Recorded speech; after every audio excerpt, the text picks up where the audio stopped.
Hey everyone, Matt here from Docs Running, and today we're going to do a comparison review or head-to-head of something that a lot of people have been requesting. So we're going to do the Neo Vista from Mizuno versus the Asics Superblast. Now, these are two of, in my opinion, the best super trainers on the market by a long shot, not just in weight, but responsiveness and other factors. We've talked about this, some other things, but I really wanted to finally compare these for those of you that are interested in getting one of the best. Which one might work better for you? I have a lot of experience in both these. The Superblast, I have 200 miles in my pair, over that actually, and I've really enjoyed them. They're still going great. I've got 50 miles on the Neo Vista, and I'm really enjoying them. It is basically a lighter, better executed New Balance SC Trainer version 1, whereas the version 2 was very different. This really builds on what I think that was like spiritually, with a really bouncy foam, much lighter, and a much better fit overall. So these are similar in some ways. They are also very different. So if, like I said, if you're interested in either one of these, the goal of this video is to help you decide which one might match you better. So let's start with specs first. The Mizuno Weight Neo Vista is coming in at 9.4 ounces for men's size 9, women's size 10.5, or about 266 grams. The Asics Superblast is coming in at 8.4 ounces, or about 238, 239 grams, again for the same 9, 10.5 for men's and women's. Stack height wise, the Neo Vista is coming in at 44.5 in the heel, 36.5 for the forefoot. Had a couple different sources on the Superblast. The newest one is saying 45 in the heel and 37 in the forefoot. Both of them for an 8mm drop, and very, very similar in terms of stack height. Now, that's where things kind of divert, because things get really different in terms of how they ride and how they feel underfoot. So the Neo Vista has this new thing called Energy Next, which I'm going to say this probably wrong, so please correct me in the comments. I believe it is a PIBA EVA mix. I don't know what exactly it is. It is one of the bounciest and softest foams that I have felt. Again, even softer than the New Balance SC Trainer version 1. It's got a lot of bounce underfoot. It feels great at a variety of paces, but it is soft and super bouncy. The Superblast feels a little bit on the firmer end for how much foam is underfoot. It's still got some bounce to it. It's still got a lot of foam underfoot. When you first put it on, it's fairly stiff. You kind of expect more bounce, but this is Flight Foam Turbo. Flight Foam Turbo Plus might be a different story with version 2, but this is version 1, okay?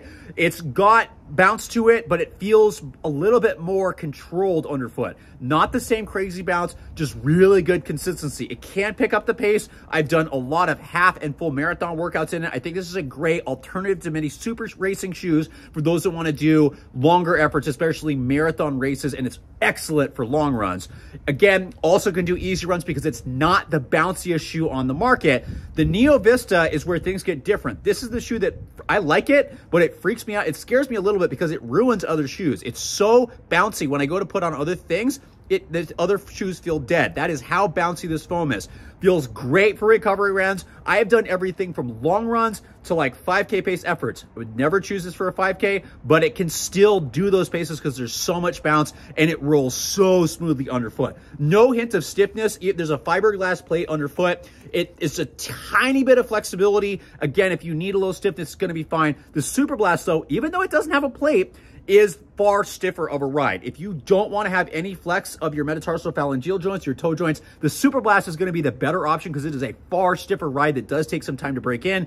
The Neo Vista does have some stiffness, but the ride is so much smoother and bouncier underfoot that it typically tends to work better for people who want that incredible bounce rather than a consistent shoe that's going to be able to handle a variety of longer effort paces. So long runs, by the way, do great. You just have to be able to be stable enough to handle a really, really soft shoe. Both of them have excellent guidance methods. So if you need some forefoot stability, the Neo Vista actually does really well because you can see the forefoot is filled in. It has done excellent for me. You're not going to have any sidewalls here. So people that get irritated by sidewalls, you won't have those in the Neo Vista, but it's still got such a wide platform, and this central groove right here really keeps you centered. So very stable, but not in a stability kind of way, more in a guidance way, and helps you roll through. Superblast is also definitely stable neutral. It's got the sidewalls. It is incredibly stiff underfoot. So people that need more of that kind of pressure side to side, you're probably going to do better in the Superblast because it's got those sidewalls on either side of the foot. Whereas if you want just something that keeps you centered without getting in the way,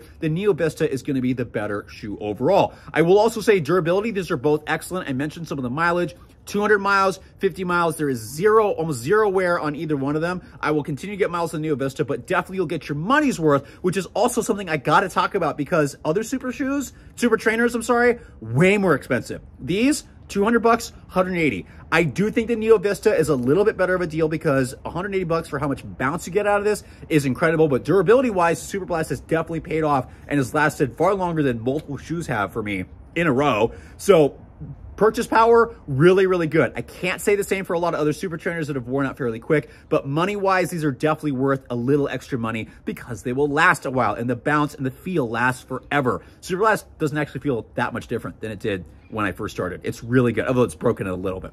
Fit of the upper is also going to be really different. So Superblast, when you first put it on, feels really snug. The toe box is definitely tapered. It's got a little bit more of that racing style fit throughout. It's opened up a little bit over time, but it's definitely a little bit more narrow. So people with narrow, maybe people with normal width feet that want something a little more snug, Superblast is going to do really, really well for you. Not the highest volume, maybe a teeny bit as it breaks in, but really kind of lower. The Neo Vista is the one with the knit upper that has more stretch. So people with normal feet, maybe slightly wider, you might be do well, again, because the knit can actually handle a variety of foot shapes.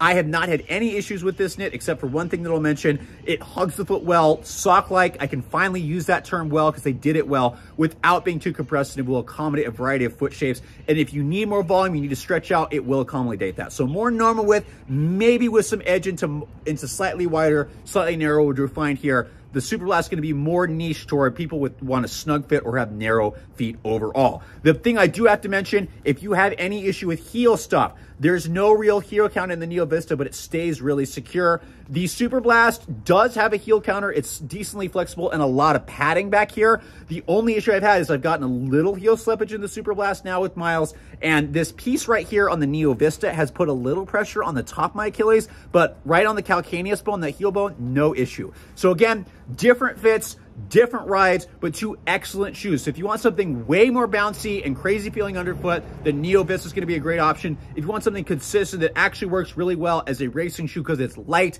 can handle really long distance races, does well for long runs and even training runs, and is super durable, the Superblast is probably going to be a better option for you. But both of them are excellent choices. Hope that really helps. I will update this when version 2 comes out, whenever that does, because that's probably going to be a different beast, and we'll have to see how that continues and how the competition goes. But right now, both of them are really good. Neo Vista is actually pulling me a little bit because of the bounciness and the craziness of being a little cheaper, but the Superblast is a go-to, so I'll let you decide below. Which one do you think is better in the comments? Curious to know what you think, and as always, hope this video helps you make your decision.